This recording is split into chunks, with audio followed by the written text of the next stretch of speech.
Tuone watu wana misemo mikubwa kwa wanachati hata msikitini ukazani wanasikiliza mawaidha. Waongo, wana hadi Facebook wao.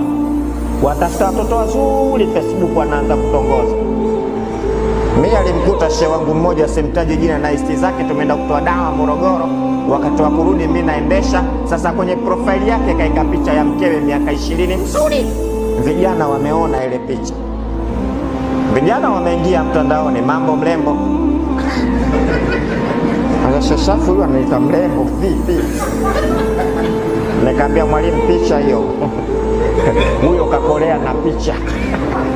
Sasa nifanyeje? Nikamwambia tusome leo nini, mwambie poa. Akamwambia poa.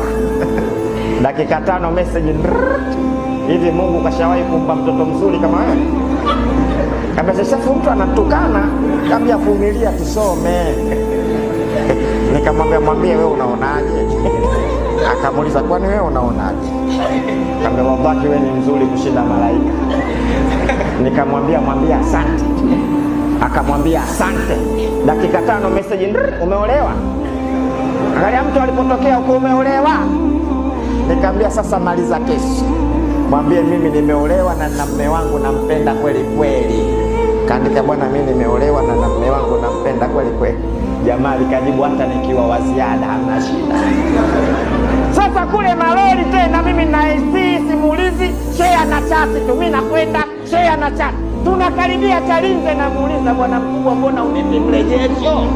Akaniambia nakaribia kukubali.